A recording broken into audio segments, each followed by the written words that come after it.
Chapter 4 Sri Sadguru said, a great devotee of Lord Krishna and a man of profound wisdom named Hariraya was born in the noble family of Mahatma Sri Vallabha. He was a very great Bhagavatottama adorned with many noble qualities. He was a great Guru Bhakta. He had Krishna Dhyana as the only object of life. He was doing Bhagavata Saptaham, finishing the recital of the whole of Srimad Bhagavatam in a week's time regularly. He was serving Srinatha with great devotion. He had an ardent interest in Krishna Kirtan. Daily, he used to give discourses in the assembly of great Bhagavatas and Bhaktas. His lectures were marked by sweet words explaining the philosophical doctrines. Crores of people attained great joy drinking the nectar of Krishna Kirtan flowing out of the lotus face of Sri Hariraya.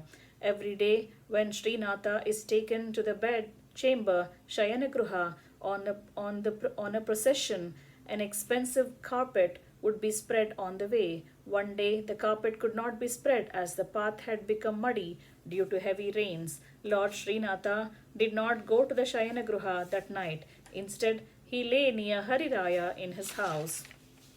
Seeing Srinatha there, Hariraya asked him, "My child, why are you here? Why didn't you go to sleep?" Sri Krishna, the beloved son of Yashoda, threw his hands round Hariraya's neck and spoke softly. Sri Bhagavan said, "O my mother, the path is muddy and there is no carpet today. How can I go to the Shayanagruha?" Having listened to these words, Hariraya went to Sri Krishna's temple at once. Spreading the expensive carpet on the path, he took Srinatha to Shayanagruha with great affection. He made him lie on the soft bed with pillows and sang melodiously. Srinatha had a very comfortable sleep. During those days, a good-natured young princess of just 16 years of age used to listen to Bhagavata discourses given by Sri Hariraya regularly with ardent interest. She was impressed much by the grace and glory of Hariraya and hence within a few days started loving him. She was not having self-control. She was in great distress as she was always thinking about Hariraya only. Though she was well-mannered and chaste and a devotee of Sri Krishna, she was disturbed by the sight of Hariraya. Love entertains no sense of shame, for it is uncontrollable. That was why she developed such intense love for Hariraya, not realizing his real greatness. One day, the girl decorated herself very beautifully and reached a place stealthily to meet the steady-minded Hariraya. Hariraya learnt her secret intentions due to the unbound mercy of Lord Krishna. The blemishless man became very sad and agitated. That great Bhakta gained the emotional state of Mother Yashoda and immediately started meditating upon Lord Srinatha so that both the girl and himself could be safeguarded. At the same moment, the girl saw the young Nandakumara dancing joyfully on the lap of Sri Hariraya. She was greatly surprised. The child Nandakumara appeared to her as follows. His body had a bluish complexion of the Nilotpala flower. The baby looked more handsome as he was unclad. His eyes were blackened with and beautified with kajal. He had a smiling and hence more charming countenance. He was wearing innumerable ornaments like makarakundalas, the shark-shaped earrings, tiger claws, nose slit, nose rings, tingling anklets, and a stone-studded girdle. He saw the ocean of compassion, Sri Damodara, the head of all the Devas and the child of Gokulam. Thus, the princess saw in front of her Devi Yashoda, the wife of Sri Nandagopa and the divine mother of Srinatha. She saw there Devi Yashoda, who always keeps her child in her lap and entertains him with a number of toys and dolls, who fondles the child with great affection, who has a bright and beautiful countenance, who has attractive lotus eyes, who converses happily with her son, whose bosom is filled with unbound love for the child, and who is wearing glittering jewels and silky garments. The princess was greatly delighted to see Mother Yashoda and was surprised not to find Sri Hariraya there.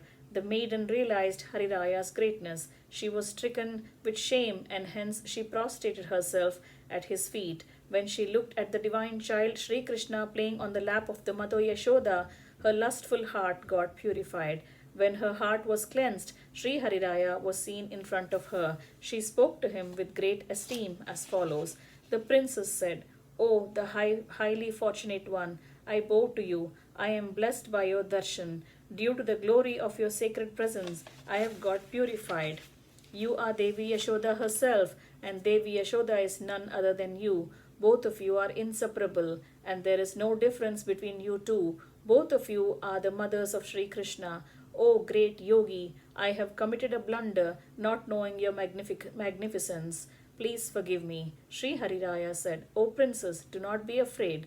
I bless you with Krishna Bhakti. You have a very pure heart, and that is why you were able to gain Krishna Darshan. Even good people with pure heart are perturbed by impure desires at times. Hence, one should always be vigilant against lust and conquer it. A man should not sit on the same seat along with any woman or his own sister or mother even, for the sensory passions will overpower even great scholars. One should subdue even the most formidable desire with the help of Krishna Bhakti alone, for even the god of love, Kama, is the son of Lord Krishna and hence under his control."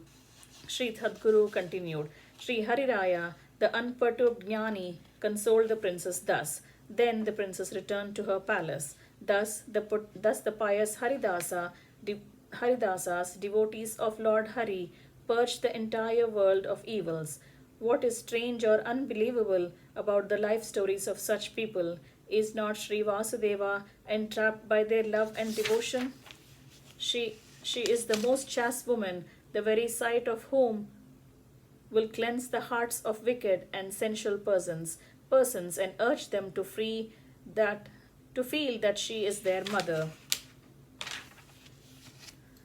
One whose darshan itself subdues the passion and lust in a woman of a bad character is the true Bhagavata. Men can win over desires only with the help of Krishna Bhakti. Hence the wise surrender of Lord Krishna and thus surrender to Lord Krishna and thus get free from desires. Without a thoroughly dispassionate attitude, one cannot find peace on this earth. One who does not find peace cannot get happiness anywhere. When the ocean of the nectar of intense and very powerful bhakti ebbs up with uncontrolled pouring in of prem, then lust cannot exist there. So one should always have Krishna Prem as the object of pursuit and seek the company of great bhaktas and sadhus. The meeting with sadhus itself has the power to cleanse the hearts. The sadhus who are uniformly disposed towards all bless, though through their advice, even those who have an inclination of earthly achievements with an inward tilted aptitude to prove into the realms of self. In a few days, the company of sadhus takes one closer to Sri Krishna, and then even the inconquerable worldly attachment is extinguished. Thus ends chapter 4, entitled Shri Hariraya Charitam of Book 7 of Sri Vaishnava Samhita, composed by Shri Krishna Premi Swamigal.